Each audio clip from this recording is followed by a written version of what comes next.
to episode 11 of the Cat Crafty Knits Podcast. It's taken a little while to get this episode out to you. Main reason for that is because I first recorded it on Monday and then looked back at my footage, and the abysmal weather in the UK did not help my lighting in the slightest, and I started off with okay lighting and then the sun came out and then it went away and then it came out, and it was all over the place, and I decided that it was rubbish and I wasn't going to use it. Having said that, there is some bits that are okay and some bits I may use in this podcast or in this version of the podcast. So if there's a bit of to and fro in between present me and past me, that's why. So what have I got to show you today? I have 2 finished objects, although one, as you can see here, still has the ends attached and it hasn't been blocked. I have a languish and whip that I've pulled out over the Christmas holidays and have worked on a little bit, so I'll share my progress on that. And then I have a new cast on. So exciting times, a little bit to show you, so shall we crack on with it? So first of all, I'm very, very quickly going to talk about what I'm wearing. As you can see, I am wearing my over the ocean sweater. I've worn it loads in the podcast. I'm not going to go into too much detail. But on top, I also have my Quinzhee Cowl, which you can see there. So both of these are patterns by me. Oh, and actually, I've also got my Quinzhee Socks on too. One pair of my Quinzhee Socks. The other pair were my husband's, but that's my pair. Shall we start with my finished objects first? As I've got it here, I will quickly show you my Karamelli Sweater. This has been my ongoing sweater project for a little while now, but I'm actually going to pass off to past me to talk about this because I've already done quite a nice little segment on this, so I don't really want to repeat my work. So switch over to past me. So here it is. Can I get it in screen? It's there.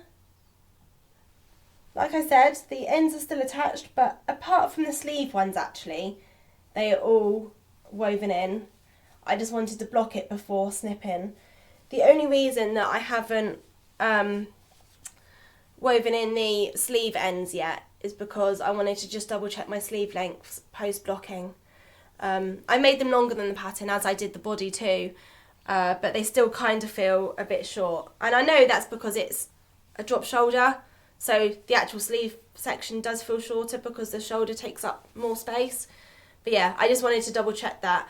And actually I also had a bit of fun with the sleeves, and I still quite haven't worked out where I went wrong, but always when I knit sleeves, I like to row count. So I'll do the decreases through the tapered sleeve as written, and then when I get to the end, if I'm adding more length or if I'm knitting any rows after the decreases are finished, I like to row count those rows, so then when I do the second sleeve, rather than measure and put them together and hope that they are the same length, in theory they should be the same length because I've worked exactly the same rows as last time. So that's how I like to do my sleeves. However, I got to the end, I can't remember which sleeve I did first and second now. No, I can't remember. But I did my first sleeve, then got almost to the end of my second sleeve, threw it down on the side, then looked at the 2 sleeves together and was like, one of those is way longer than the other. How on earth has that happened? Because I've been row counting my extra rows at the end. And I think on the first sleeve I did 28 extra rows after the decreases finished because I wanted extra length than the pattern said. And then I was on something like 22 rows or 23 rows on the second sleeve, and it was lied on the side, and the stockinette portion was well into where the rib was on the other. And I was like, okay, well, something's gone quite wrong there, hasn't it?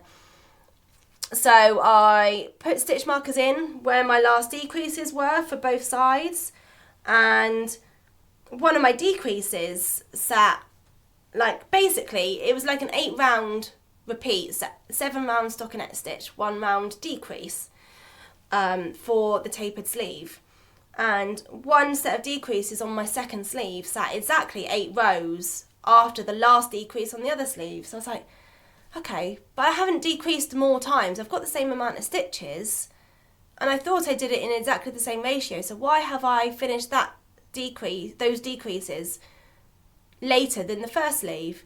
And the only thing I can work out that I must have done is just missed a decrease somewhere earlier on in the sleeve. I haven't bothered to look to see if that's what I've done, because I wasn't going to take back a whole sleeve for the sake of getting a decrease in the right place. They still look very, very similar. They still look like 2 sleeves. So, and I think also because they're quite baggy sleeves and then there's another decrease at the cuff, it especially doesn't really show. So, yeah, basically what I then did is went back to the good old, put them together, see if they matched length, and yeah, took the rows back I needed to and then added the cuff on. So I'm hoping that these end up the right length and the same length as each other.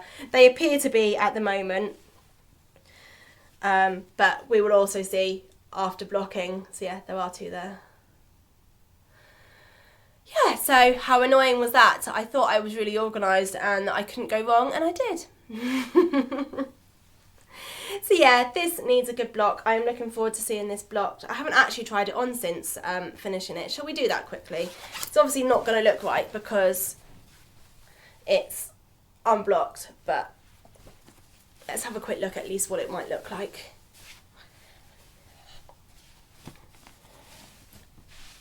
So yeah. Oh, the sleeves feel quite good, actually, in the minute. Yeah, should I come up a bit? Ooh. This is where sitting on the floor isn't ideal, because 1, I don't have loads of space, and 2, my legs go numb, and then moving is really hard.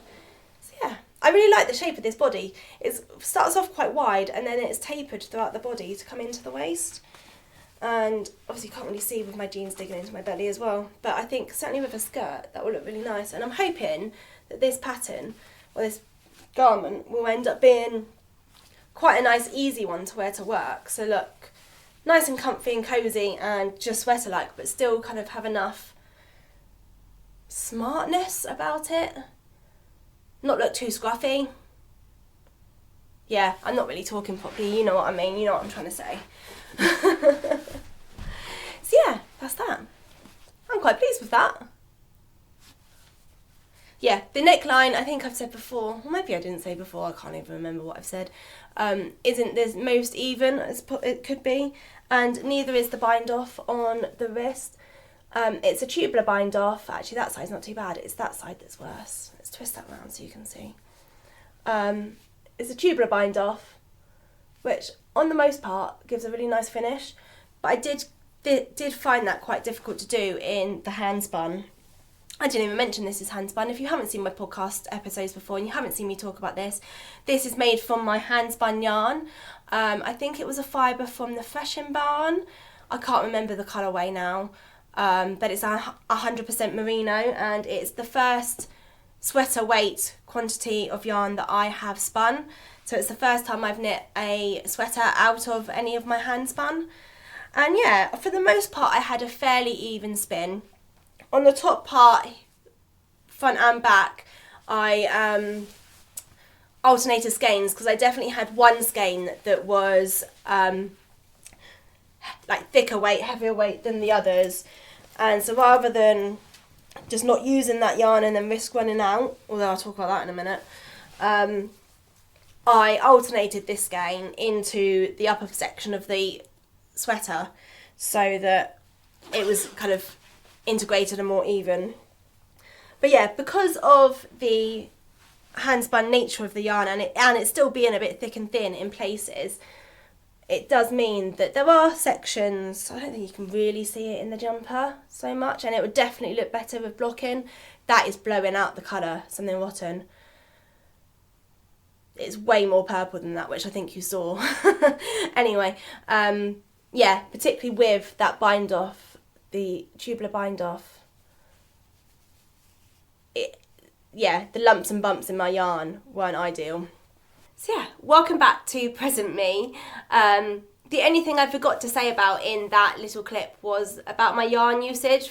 I used about 3 skeins. I think it was just a tiny bit left from the 3rd skein, but it was more or less 3 skeins. And I had 5 in total, so I do have a good 2 skeins left of that purple hand spun. I didn't expect that. I thought I'd use more than that, but never mind, better to be over than under, right? Better to have too much than to run out before you finished your product. So yeah, I don't know what I'm going to use the leftovers for. 2 skeins is a fair amount. Although I was at work earlier and I was wearing my cowl with my jumper at work because I was quite chilly, and I thought, actually, do you know what looks quite cool? And is it Caitlin Hunter, I think, for some of her patterns, have matching cowls for her jumpers? I guess in the same way, to wear them in the same sort of way, and it kind of just then looks like you've got a turtleneck rather than a cowl and a jumper on. But yeah, maybe I could do that. I could do maybe a simple cowl for this jumper. And actually, I do have about 2 balls of this yarn left as well, so I could even do that and have just like lots of cowls to match with my jumpers. I might actually do that. I think I might be onto something there. Am I mad?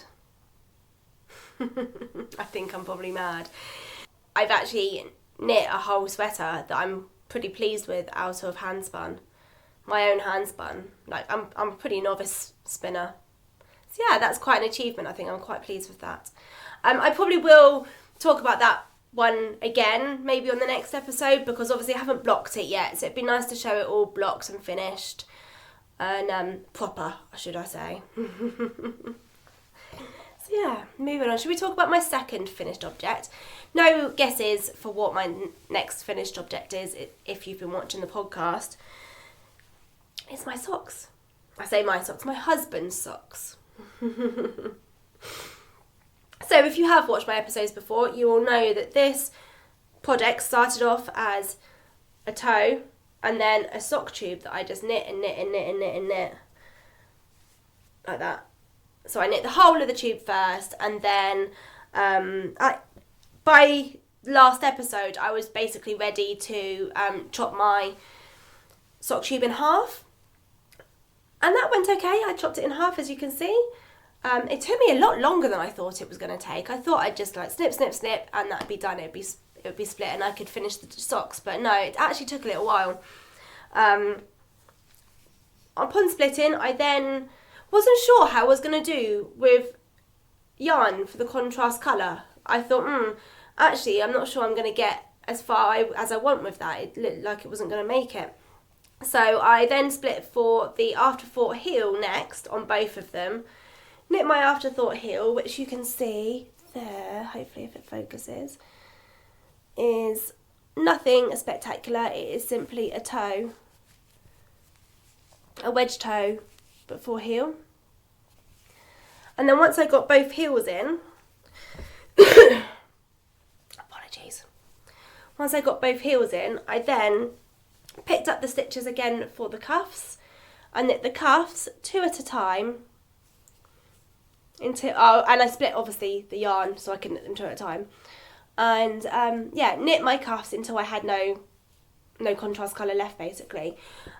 These socks are a lot shorter in the leg than I would normally make for my husband, so I wanted the cuff to still be quite a decent length, and I was getting to the end of my contrast colour yarn thinking they're not quite going to be as long as I'd like them to be. So what I did was I had a rummage in my stash, because I remembered that this yarn is from Stripey Cat Yarns, and I knit a previous pair of socks for myself which had a contrast mini that was very similar to the red in this one. So what I did was I dug out the remnants of that and then just topped my cuff with that, and I think it's worked really well. I really like it. As you can tell, it's a bit wonky, my bind off,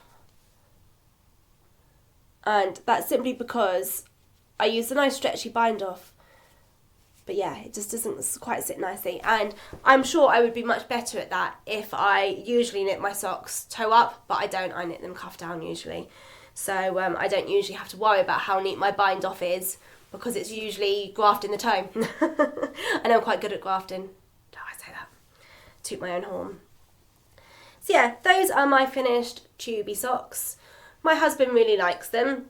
The main thing I was worried about with doing these was getting the afterthought heel in the right place.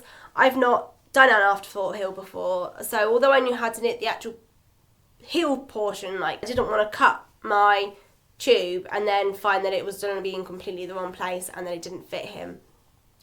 And I think that went okay. I used the Louise Tillbrook blog She has a written blog about how to do it. I'll link it below if you're interested.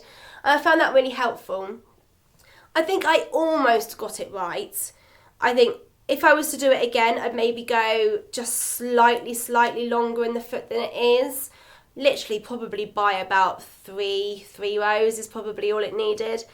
I just noticed when he's wearing them that the heel sits just a little bit lower than like the real back of his foot, which annoys me. He doesn't even notice, so I don't know why I care, but it annoys me a little bit looking at his feet when he's wearing them. But otherwise, yes, they fit really good other than that, and I'm pleased with them. I would definitely knit socks like this again. I really enjoyed just the mindless round and round and round of the tube. I found that really an easy pick-up knit.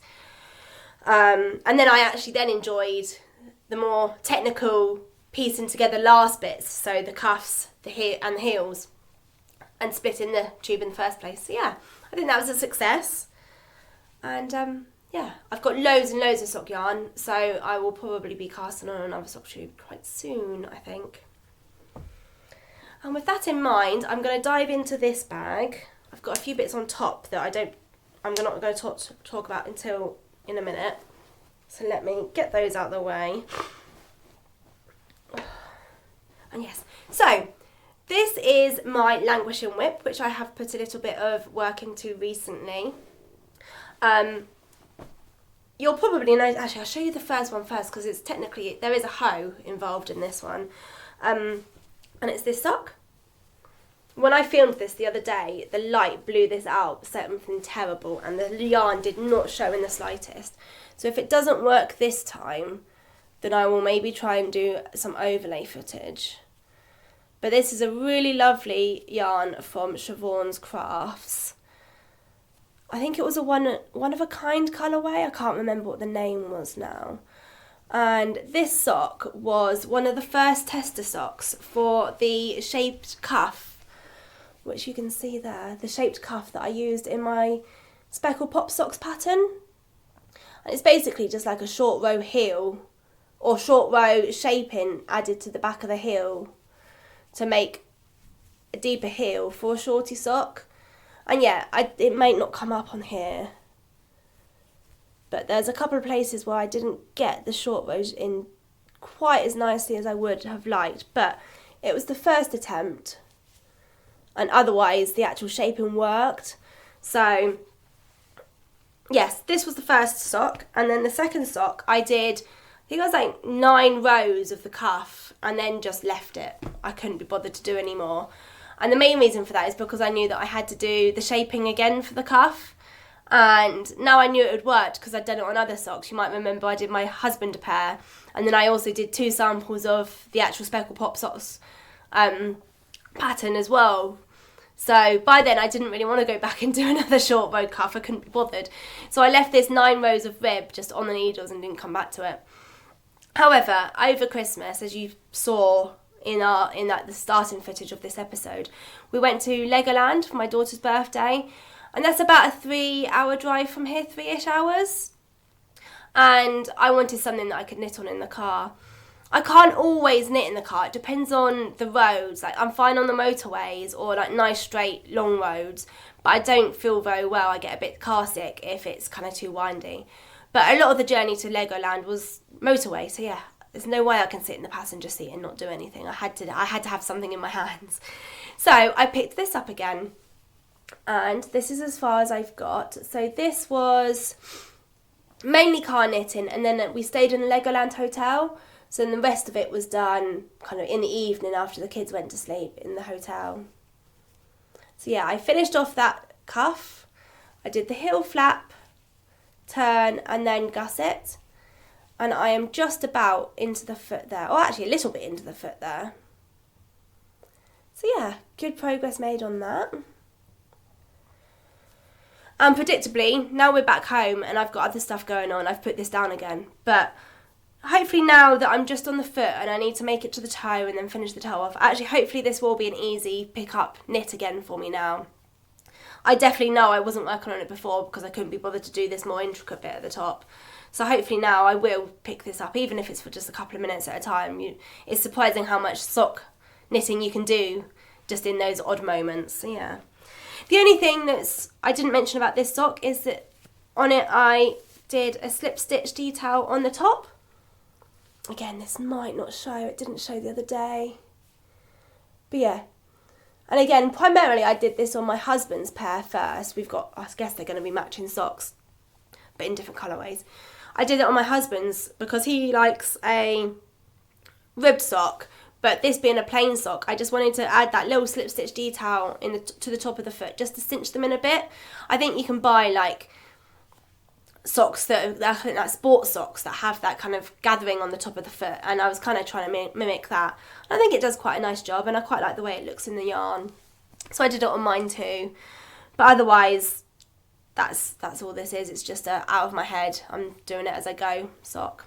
So yeah, hopefully they may be finished next time. You never know. They should be, really, shouldn't they? There's no excuse. Yeah, I've been a little bit under the weather this week. I felt a bit rubbish on Tuesday, and then kind of again on Wednesday, and now I just kind of feel like I'm all a bit stuffy and ugh. So yeah, apologies if I don't quite sound myself. So yeah, then finally the last thing I have to chat about is my new project. So in the last episode, I think I talked about wanting to cast on the April cardigan by Petite Knit. And once again, I'm going to switch you back to past me who talked about the swatch for this on Monday, where I basically wasn't happy with it, so had another idea, or I had more yarn to re-swatch with. So go watch that and then come back here. I don't have an awful lot left on my needles, and I chatted about in my last podcast wanting to start the April cardigan by Petite Knit, and that is what you can see over there. It's not that actually, it's a swatch for that. I decided I wasn't going to swatch for it. I thought, I don't need to do that. I can just wing it and get on with it. I did that with my, what was it called? My grey jumper. The Revival Sweater by Anchor Strict. That I used completely different needle size and yarn for, and just winged it and was like, yeah, it'd be fine. But for this I decided to swatch, and that's because I looked at my yarns last night and was like, oh, actually that fingering is more of a DK than I thought it was, and that held with a fluff. I thought, actually I'm not so convinced I'm going to get gauge on that. So I did swatch it. I'll show you the yarns first. My first yarn is this black. It's literally black. And this is that going to focus? Viking yarn alpaca. And this is a yarn, I don't know if it's a very popular brand. I'm not entirely sure, I've heard of it before, but I got this from Lovecrafts, and it is a 133 metres per 50 grams. And it is 40% alpaca supreme, 40% merino and 20% nylon. And I bought this thinking it was a 4-ply, but actually 133 metres per 50 grams is more like a light DK, maybe a sport, isn't it? And as you can see, I think that's quite thick. So I was then like, oh, I'm not so sure that's going to work how I had intended it to work. And I'm pairing it with a yarn that I've acquired from my mum. I think I spoke about this last time. We've sort of done a yarn swap. She had some of my yarn to knit an over the ocean sweater in, and in return I had a look through her stash and I quite liked this fluff yarn that I'm about to show you. So we did a swap, and this is it. As you can see, it's all caked up. Sort of caked up. It's a bit of a wonky cake. I've got a new ball winder. Mum bought me a new ball winder for my birthday, because I always used to like vehemently hate my last one. I think it was a Knit Pro one, and yeah, like the spool would just ping out at any point while I was winding and then like launch itself across the room, and it used to drive me absolutely insane. So for my birthday she bought me a new ball winder, and my birthday was in September and I only used it over the Christmas holidays for the first time, which is a little bit insane really, but I just haven't wound yarn, and I've got quite a lot of yarn that I've wound in the past with the intention to start things and then haven't started things. So I've then been working through stuff that's already been wound, so I haven't had to wind anything. So yeah, used it for the first time over Christmas, and yeah, mixed feelings. Like, I think by the end of using it, I'd worked out how it needs to be used properly, and I got a much better skein out of it. But the first 3 I wound weren't wonderful, and I did have problems. So yeah, that is the yarn. It is Witch's Brew from Dina's Home of Crafts. And yeah, the plan was for those two to go together to create a subtle, easy cardigan that I can wear to work, but still have a little bit of interest from the colours in the fluff. I think it's 100% mohair? Yeah, 72% kid mohair, 28% silk, so it's a mohair silk. But yeah, I swatched it last night after realising that my 4-ply is more of a DK, and this is my swatch. I actually quite like the way it looks, although there are more colours in the fluff yarn than really come through with the black, which I guess is to be expected.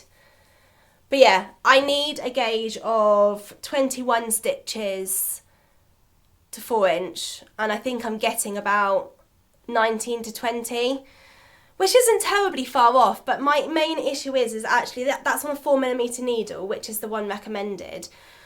This fabric, and you can't really tell from this, but it's fairly dense, so actually to make this work, ideally I'd want to go up a needle size. But if I go up a needle size, that's not going to get me closer to the 21 stitches, is it? It's going to get me further away. So yeah, I think I've decided that this is too dense to do as it is and make the pattern work. I think it needs to be thinner than this. It needs to be more drapey than this. So my next plan is to use some of this with it. I'm going to swatch holding this. And this is going to be the opposite way. This is a light fingering, so a 425 per 100 grams. And this is Truly Hooked standard sock, which I guess is a merino nylon base. I didn't actually look that up. I think it's a merino nylon base. And it's in I think the colourway was called light grey. And this I've had in stash. I can't remember if I showed this in my stash video, but I've had this in stash since 2018. And I have 4 skeins of this, and the plan was to knit a jumper for my husband in it, and I'm not going to do it. I think that's fair to say that I've got so many other yarns that I also have said that I will knit him a sweater in and haven't done, that I don't think it's going to matter if I steal some of this. This one here is actually an 80 gram skein. I used 20 grams in my boxy sweater, just for like I think I did detailing and then rib in a contrast colour, and this is the one I used. So I have about 3 full skeins and then this 80 gram skein left, so still loads and loads for what I need. I'll probably use maybe 3, so I'm still going to have plenty left. But yeah, I'm going to swatch those together. I'm hoping by doing that it will then show the more variated colours that are in this on the lighter background, but it will also darken this up to give me more of the black feel that I was going to go for originally. So that's my plan. Hopefully I will get that swatched and started in the next couple of days if it works. I'm not 100% sure whether this is going to give me the look I was going for, but I don't want to buy yarn. Just because I've got so much, I don't want to buy more yarn, and this is going to be the only other thing that I've got that will probably go with the fluff. So yeah, on that note, do you want to know how many days it's now been since I've not bought yarn? It is, I wrote it down, I can't remember. It is 224 days. So welcome back to present me. I will now show you the swatch that I did in that grey. Anyone want to guess on how I got on with the grey? I didn't like it, is basically the upshot from that. So these are the 2 yarns together. I know you've just seen this, but I'm showing you again because in my brain you haven't just seen this because I did this on Monday. And this is how it came out. This is going to be really difficult to show you because it's quite small.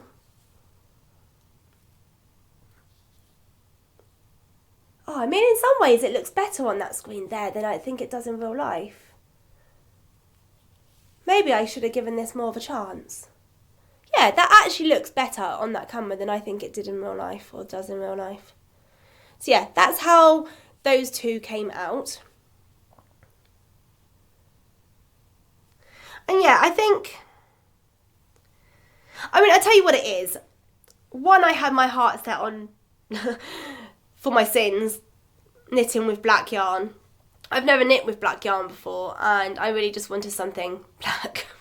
I wear quite a lot of black in all my other clothes. Like, I go crazy with my yarn colours often, but my staple is just like a pair of black jeans or a black top. So the idea with wanting a more black garment to wear was that I could then mix up my t-shirts a bit more, so wear like a brighter t-shirt but then wear like a more calming black over the top. So that was the idea of the black in the first place, and I kind of had my mind set on that. So I think when this then wasn't as black as I wanted it to be, it was kind of already a no-go, even though now I look at it again, I'm kind of happier with it than I first thought I was. Yeah, so that's the main reason. And the other reason is in the black swatch, or the swatch with the black yarn and this fluff, I liked how the gold popped more. And with this, you do see the gold, but it looks more yellow with the grey. Although you can see some of the other colours a bit nicer, which I know you can't in the black. So I know it swings and roundabouts, but yeah, I just decided that I wanted to knit with black yarn. Which, to be honest, I do sort of regret, because I do most of my knitting in the evenings and it's quite dark. Like, we have a light on, but we have it dimmed. We don't have it full brightness. So yeah, it is interesting trying to pick up stitches. But yeah, never mind. That's what I wanted to do. So I shall suffer. I say suffer. I quite enjoy knitting it actually. So yeah, so I now show you what I therefore cast on.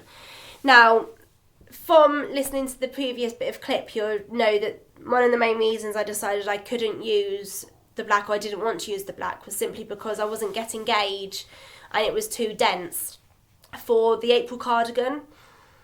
Well, that then meant that I spent several hours searching for a new pattern, didn't I? And it's a different pattern I am now knitting. So let me show you what is now my new cast on. And I've done all right actually. I've got quite a bit of progress. Let's make sure I don't lose it. This is the back panel to the Arthur cardigan. Now, I can't remember for the life of me who the Arthur cardigan's by. It's a French designer, and she's got some really lovely cardigan patterns that I've got saved for other times. I'm going to have to put it on the screen because I honestly can't remember, sorry. But it is definitely called the Arthur cardigan. And you start off with this back neck band, and this will then come over and then come down the front of the cardigan, and it's got a deep V here. I'll put the picture on the screen like I normally do. But yeah, larger gauge than the April cardigan, which is why this works. And yeah, there is my black and goldy yarn in my new cardigan. So I have got as far as doing most of the back panel. I think this is my stitch marker from progress keeper from the Corner of Craft is marking how long this back panel needs to be. And I think I've maybe got 2 more rows to do before I've reached the actual measurement that the back panel needs to be. And then after that I haven't looked any further in the pattern, so I don't know what I'm doing. But I guess I'm going to be then picking up and on the band there to then start the front panels, which I guess might pick up the button band again as well. It should pick up the button band again. I should have read the pattern, shouldn't I? At least I'm not giving you any spoilers about what the pattern's telling me to do. So yeah, I'm really pleased with that, and I think that's going to work really, really nicely with how I intend to wear it. And I am pleased that I stuck to my guns with the black. Let me see if I can hold them both up together so you can see the difference between the two swatches in the end. Obviously, you'll see for a start that the gauge is very different, but there. That's how different the grey versus the black yarn makes with that fluff. So yeah, that's my final thing to show you today, I think. I am very glad to finally get this filmed. It's been stressing me out all week that I haven't got this episode done when I wanted to get this done on Monday. Thank you for coming back. Thank you for watching me again if you have come back. If you're new here, thank you for watching. I hope you enjoyed this episode. I'm always crazy. I'm never particularly eloquent with my words, so I do hope you still enjoyed at least seeing what I've got to show you in terms of my knitwear anyway. Yeah, there we go. Thank you for watching. I will catch you next time. Bye bye.